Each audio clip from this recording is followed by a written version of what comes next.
de Cataluña durante 23 años, Jordi Pujol y Soleil, a distinguir de Pujol Ferrusola, que son sus hijos, resulta que ha confesado una confesión gravísima, que durante 34 años, nada más y nada menos, ha ocultado al fisco una herencia millonaria de su padre. Vean todos los datos en este reportaje que les hemos preparado.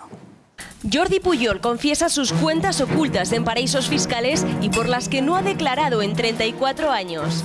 Mi padre Florenci Pujol i Brugat dispuso como última voluntad específica que un dinero ubicado en el extranjero, diferente del comprendido en su testamento, rendimiento de una actividad económica de la que ya se ha escrito y comentado y que no estaban regularizados en el momento de su muerte en septiembre de 1980, fueran destinados a mis 7 hijos y a mi esposa. Año 2012.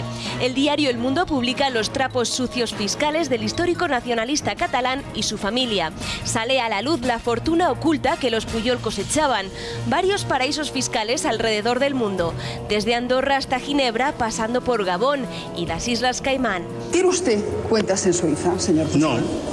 Y a mí me gustaría que usted hiciera una declaración tajante, contundente, que me desmintiese todo lo que se ha ido publicando. Porque no puedo entrar a valorar que si tenemos cuentas en el extranjero, no. Año 2014. Una vez más, el diario El Mundo lleva portada de los 3,4 millones de euros que la familia Pujol ingresó en Andorra en tan solo un mes, con 11 ingresos. Hombre, yo me encuentro un poco indefenso, porque claro, todo eso de la UDEF, ¿qué coño es esto de la UDEF? No es la primera ocasión que la sombra de la corrupción salpica a la primera familia de Cataluña durante 23 años. Desde hace décadas, en muy pocos medios se viene destapando los escándalos que sistemáticamente han abocado al cajón de los juzgados. Sin embargo, en los últimos tiempos, las causas judiciales se han estrechado el cerco a los distintos miembros del clan Pujol.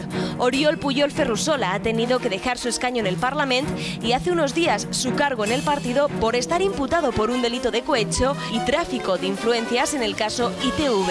Además, el primogénito Jordi Pujol Ferrusola ha sido acusado por su exnovia de trasladar bolsas con billetes de 500 euros a Andorra.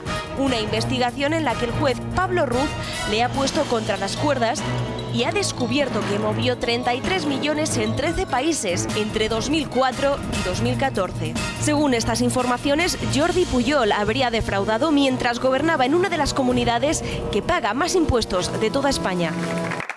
Hombre, y de hecho, los datos son elocuentes. El propio Jordi Pujol se basa en una noticia que fue publicada y que publicó el mismísimo Boletín Oficial del Estado en el año, hace 55 años. Y es que su padre aparecía en una lista de 700 y pico personas, gobernaba entonces, era el régimen de Franco, la dictadura franquista, y ahí salía su padre como defraudador Hacienda, como persona que evadía al fisco. Y ha cogido eso para ahora decir, yo no sé vosotros cómo valoráis, Cristina, ¿qué impacto te parece que ha tenido esta noticia de la confesión de Pujol? Que ya veremos si es todo lo que hay.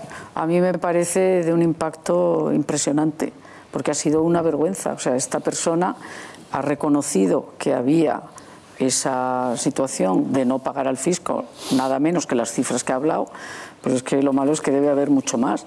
Es vergonzoso porque cuando lo de Banca Catalana, que hubo una querella de los fiscales contra Banca Catalana, hay que ver cuando él acababa de ser elegido, salió al balcón de la Generalitat y dijo, de ahora en adelante nosotros somos los que vamos a hablar de honestidad, los demás tal. Luego se siente atropellado. Ahora en lo que habéis puesto ahora mismo aparece como que él estaba injustamente tratado y en situación de debilidad. Que hay que tener cara dura. Yo de verdad, para mí una decepción tremenda, porque yo siempre he tenido de Pujol un gran concepto, como muchos españoles. Tal buen concepto que fue declarado Español del Año. Sí, sí. Pues yo, como mucha gente, pensaba que era una persona muy... Yo creo decir que a mí lo que me ha sorprendido ha sido la declaración, no el hecho en sí, porque era vox populi, que diría el clásico. El hecho en sí, sí. Pero en el comunicado faltan dos cosas, que es cuánto y cómo. Y falta también el por qué. ¿Por qué ahora precisamente? Me ha hecho gracia escuchar nada menos que a un señor que ha ocupado durante 23 años la máxima autoridad del Estado en Cataluña, que no es cosa menor, el territorio a nivel económico, preguntar lo que es la UDEF. Yo creo que a pesar de la LOCSE lo saben hasta los niños de teta ya, ¿no? Es decir, que es una unidad especializada en delitos económicos y fiscales. Entonces yo creo que se ha visto rodeado por los informes que no tienen marcha atrás, están muy bien tabulados, y ha decidido quitar... ¿Quieres decir los informes de la agencia tributaria que están en los sumarios judiciales? Sí, exacto, momentos. Y de la UDEF. Del juez Ruz, de la UDEF. Sí. Bueno, son dos cosas distintas, lo que hace la agencia tributaria y lo que hace la UDEF, aunque hay conexiones. Ahora vamos a hablar. Y esa es la cuestión, esa es la cuestión. Pero el por qué lo tienes claro. Has dicho cuándo, cómo. Claro, la primera pregunta es ¿por qué ahora? Claro, porque es evidente, porque ahora ya los informes oficiales tabulados durante muchos meses no son irrefutables.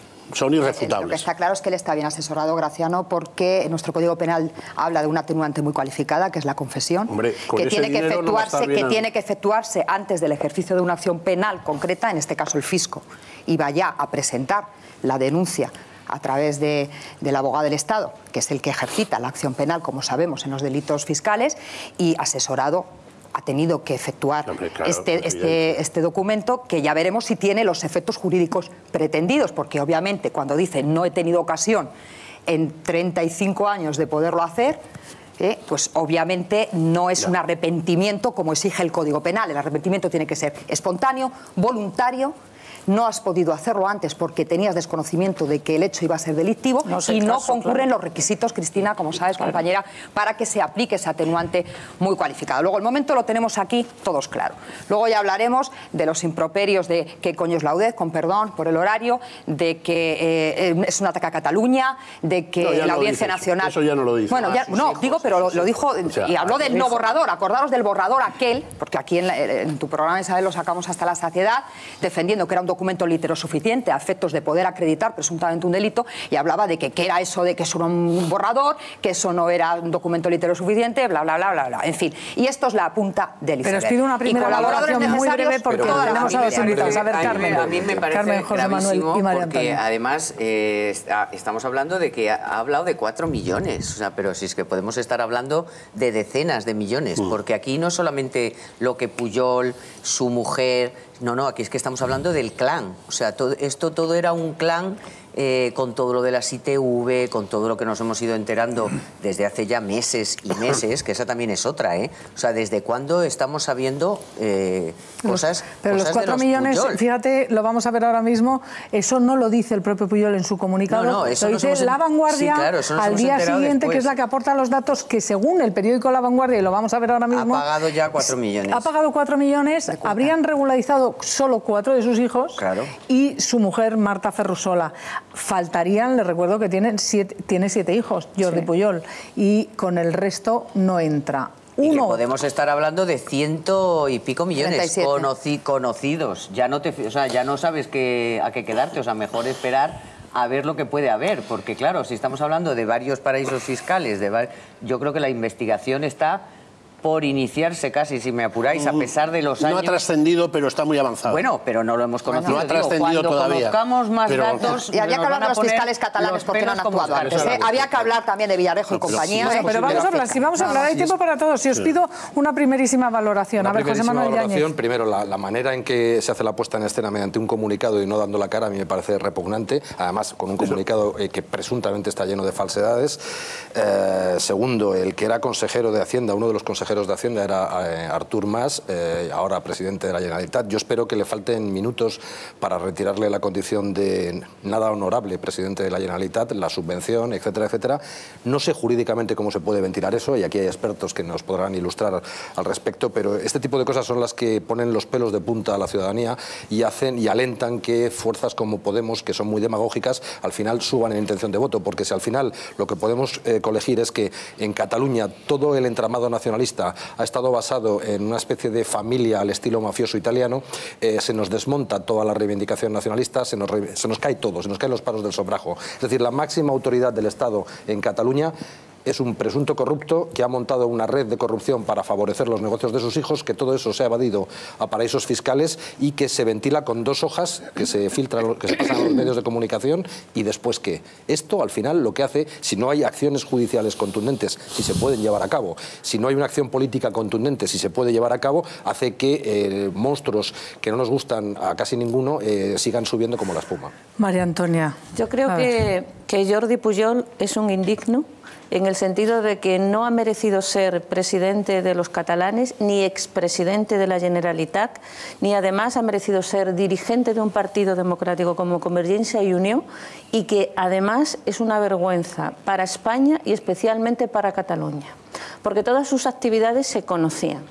Se conocían desde su padre, posteriormente con él, posteriormente con su familia y por afinidad política con su consejero de Hacienda, como mencionaba Monse, con Artur Mas. Y gracias a un periódico como El Mundo, con Pedro J. Ramírez al frente como director, que empezó a descubrir hace mucho tiempo los tejemanejes de Jordi Pujol y su familia. Ahora tenemos que saber de dónde procede ese dinero, porque el derecho catalán, aunque su derecho hereditario, aunque tiene especialidades, no permite que el padre dé a sus nietos todo ese dinero, como él ha dicho en su comunicado. Nos tendrá que explicar la procedencia de todo ese dinero. Tendrá que abandonar su tratamiento que tiene todavía de molt honorable expresidente de la Generalitat. Tendrá que renunciar a los emolumentos que percibe y tendrá que abrirse una investigación en el ámbito parlamentario, catalán, español y, por supuesto, en sede fiscal. Eso vamos a entrar luego, porque ahora me interesa especialmente la noticia que ha sido el bombazo del fin de semana, que no sé yo si acabará tapándose en Cataluña. Arenales, ¿cómo ves? ¿Qué repercusión puede tener? Y hablo del impacto fiscal, no del político, que vamos a hablar tiempo largo y tendido después. Taparse es difícil, ¿verdad, Isabel? De lo que estamos hablando, yo creo que taparse va a ser francamente difícil. Yo cuando leí la noticia diría dos cosas: sorpresa e indignación. Sorpresa que alguien no le dé tiempo en 34 años a hacer algo, porque la verdad es que yo creo que son bastantes años, e indignación por la misma causa, que a usted no le ha dado tiempo. O sea, ¿pero qué me está contando? Que a usted no le ha dado tiempo en 34 años a hacer algo. Y una vez dicho eso, yo creo que va a haber unanimidad aquí. Algunas de las ideas que ya se han puesto sobre la mesa. Pero una pregunta, tú perteneces a un partido como el Partido Popular, ¿le das credibilidad a la confesión que ha hecho Pujol el viernes? No tengo por qué no darle credibilidad, pero lo que sí que puedo decir es que a título particular, no hablo ya como Partido Popular, a título particular como Arenales Serrano, hombre, insisto en lo de la indignación. Es que me indigna porque parece que se está choteando. O sea, no me ha dado tiempo en 34 años. Es que ya empieza que si la premisa primera es falsa, pues la conclusión va a ser falsa.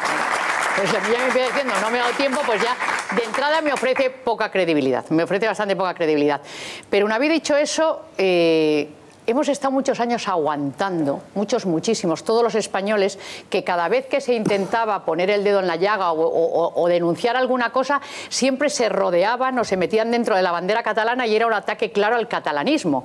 Que ahora lo que se está viendo, que es algo que últimamente alguien está poniendo muy de moda en las tertulias y en la escena política, esto sí es una casta. Yo he tenido que soportar a la gente de Podemos en algunas ocasiones que me llamen casta. Yo me he defendido y me sigo defendiendo, no defendiendo, yo sigo exponiendo que yo no pertenezco a ninguna casta por dedicarme a la política, me parece absolutamente fuera de lugar, pero esto sí es una casta. Esto sí es una casta y parece que viene ya, pues eso, que son familias a las que las mueve fundamentalmente el dinero. Esto no tiene nada que ver con la dedicación, sino que aquí parece que hay unos intereses claros y que los intereses claros son única y exclusivamente económicos. Y además de que se volvían en la bandera catalana, además había un eslogan que todos sabíamos que era mentira, que es España no roba, ¿os acordáis? Bueno, pues parece ser a todas luces que los que robaban los catalanes eran otros. Bien, y entonces